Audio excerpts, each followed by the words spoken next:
Hi friends, Anvika cooking ಚಾನಲ್ಗೆ ನಿಮ್ಮೆಲ್ರಿಗೂ ಸ್ವಾಗತ. ನಾನಿವತ್ತು ಕಿಲ್ಕೀರೆ ಸೊಪ್ಪು ಮತ್ತು ಬೇಳೆ ಹಾಕ್ಬಿಟ್ಟು ಉಪ್ಸಾರು ಮಾಡ್ಕೋತಾ ಇದ್ದೀನಿ. ಇದನ್ನು ಹೇಗೆ ಮಾಡೋದು ನೋಡೋಣ ಬನ್ನಿ. ಕುಕ್ಕರ್ಗೆ ಒಂದೆರಡು ಗ್ಲಾಸ್ ಆಗುವಷ್ಟು ನೀರು ತಗೊಳ್ಳಿ. ಒಂದು 100 ಗ್ರಾಮ್ ಆಗುವಷ್ಟು ಬೇಳೆ ಹಾಕ್ಕೊಂಡು ಇದಕ್ಕೊಂದು ಟೊಮೊಟೊ ಹಾಕ್ಕೊಳ್ಳಿ. ಇದು ಚೆನ್ನಾಗಿ ಬೇಯಲಿ. ನಾನು ಇಲ್ಲಿ ಉಪ್ಸಾರು ಖಾರಕ್ಕೆ ರೆಡಿ ಮಾಡ್ಕೋತೀನಿ. ಮೊದಲು ಒಂದು ಪ್ಯಾನ್ಗೆ ಒಂದು 10 ರಿಂದ 12 ಒಣಮೆಣ್ಸಿನ್ಕಾಯಿ ಹಾಕ್ಬಿಟ್ಟು ಹುರ್ಕೊಳ್ಳಿ. ಒಂದು ಜಾರ್ಗೆ ಹುರಿದಿರೋ ಒಣಮೆಣ್ಸಿನ್ಕಾಯಿ, ಒಂದು 2 ಗೆಡ್ಡೆ ಬೆಳ್ಳುಳ್ಳಿ ಹಾಕ್ಕೊಳ್ಳಿ. ನಾನಿಲ್ಲಿ ನಾಟಿ ಬೆಳ್ಳುಳ್ಳಿ ಹಾಕ್ಕೊಂಡಿದ್ದೀನಿ. ಒಂದು ಗೋಲಿ ಗಾತ್ರದಷ್ಟು ಹುಣಸೆಹಣ್ಣು ಹಾಕ್ಕೊಳ್ಳಿ. ಮೆಣಸು ಹಾಕ್ಕೊಳ್ಳಿ. ಸ್ವಲ್ಪ ಜೀರಿಗೆ ಹಾಕ್ಕೊಳ್ಳಿ. ಕೊತ್ತಂಬರಿ ಸೊಪ್ಪು ಹಾಕ್ಕೊಳ್ಳಿ. ನಿಮ್ಗೆ ರುಚಿಗೆ ಎಷ್ಟು ಬೇಕಷ್ಟು ನೋಡಿ ಉಪ್ಪು ಹಾಕ್ಕೊಳ್ಳಿ. ಉಪ್ಪು ಹಾಕ್ಕೊಂಡು ನಾವು ಬೇಳೆ ಬೇಯೋಕ್ಕಿಟ್ಟಿದ್ವಲ್ಲ, ಆ ಬೇಳೆ ನೀರನ್ನೇ ನಾವು ಇದನ್ನು ಆಡಿಸ್ಕೊಳ್ಳೋಕ್ಕೆ ಹಾಕ್ಕೊಳ್ಳೋಣ. ನಾನೀಗ ರುಬ್ಕೋತೀನಿ. ಈಗ ರುಬ್ಬಿರೋ ಜಾರ್ಗೆ ನಾವು ಬೇಳೆ ಬೇಯಿಸುವಾಗ ಟೊಮೊಟೊ ಹಾಕಿದ್ನಲ್ಲ, ಆ ಟೊಮೊಟೊನೂ ರುಬ್ಕೋತೀನಿ. ನೋಡಿ ರುಬ್ಕೊಂಡಿದ್ದೀನಿ. ಬೇಳೆ ಬೆಂದಿದೆ. ಬೇಳೆಗೆ ನೀವು ರುಚಿಗೆ ಎಷ್ಟು ಬೇಕೋ ಅಷ್ಟು ಉಪ್ಪು ಹಾಕ್ಬಿಟ್ಟು ಸೊಪ್ಪು ಹಾಕ್ಕೊಳ್ಳಿ. ಸೊಪ್ಪು ತುಂಬ ಬೇಯಿಸಬೇಡಿ, ಒಂದು ಅಳತೆಗೆ ಬೇಯಿಸ್ರಿ.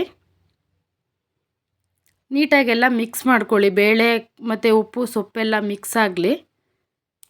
ನಾನು ಆವಾಗಲೇ ಟೊಮೊಟೊ ರುಬ್ಕೊಂಡಿರೋದು ಹಾಕಿದ್ದೀನಿ. ನೋಡಿ ಸೊಪ್ಪು ಬೆಂದಿದೆ. ನಾನಿವಾಗ ಬಸ್ಕೋತೀನಿ ಬೇರೆ ಪಾತ್ರೆಗೆ. ನೀಟಾಗೆಲ್ಲ ಬಸ್ಕೊಳ್ಳಿ.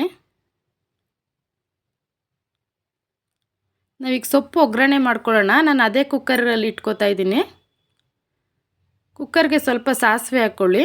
ಸಾಸಿವೆ ಸಿಡಿದ್ಮೇಲೆ ಒಣಮೆಣ್ಸಿನ್ಕಾಯಿ ಹಾಕ್ಕೊಳ್ಳಿ.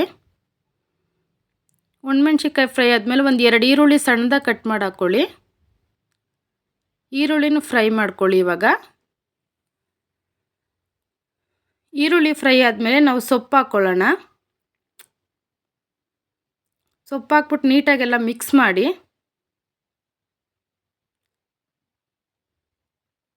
ಸ್ವಲ್ಪ ಬೇಯುವಾಗ ನಾನಿಲ್ಲಿ ತೆಂಗಿನಕಾಯಿ ತುರಿ ಹಾಕೋತಾ ಇದ್ದೀನಿ. ತೆಂಗಿನಕಾಯಿ ತುರಿ ಸ್ವಲ್ಪ ಜಾಸ್ತಿನೇ ಹಾಕ್ಕೊಳ್ಳಿ, ತುಂಬ ರುಚಿಯಾಗಿರುತ್ತೆ. ಒಂದು ಅರ್ಧ ಟೀ ಸ್ಪೂನ್ ಆಗುವಷ್ಟು ಸಾಂಬಾರು ಪುಡಿ ಹಾಕ್ಕೊಳ್ಳಿ. ಎಲ್ಲ ಮಿಕ್ಸ್ ಮಾಡ್ಕೊಳ್ಳಿ. ನೋಡಿ ಫ್ರೆಂಡ್ಸ್, ಸೊಪ್ಪು ರೆಡಿ ಆಗಿದೆ, ಉಪ್ಸಾರು ರೆಡಿ ಆಗಿದೆ. ನೋಡಿ ಉಪ್ಸಾರು ಚೆನ್ನಾಗಿ ಬಂದಿದೆ, ಸೊಪ್ಪು ಚೆನ್ನಾಗಾಗಿದೆ. ನಾನಿವಾಗ ಸರ್ವ್ ಮಾಡ್ಕೊತೀನಿ. ನೋಡಿ ಫ್ರೆಂಡ್ಸ್, ಸೊಪ್ಪು ಮತ್ತು ಉಪ್ಸಾರು ಎರಡೂ ರೆಡಿಯಾಗಿದೆ. ಚೆನ್ನಾಗಿರುತ್ತೆ ಮುದ್ದೆ ಜೊತೆಗೆ. ಇದಕ್ಕೆ ಉಪ್ಸಾರು ಖಾರ ನಿಮಗೆ ಬೇಕು ಅಂತ ಅಂದರೆ ಕಮೆಂಟ್ ಮಾಡಿ. ಇದನ್ನ ನೀವು ಮನೇಲಿ ಮಾಡಿಬಿಟ್ಟು ಹೇಗಿದೆ ಅಂತ ಕಮೆಂಟ್ ಮಾಡಿ.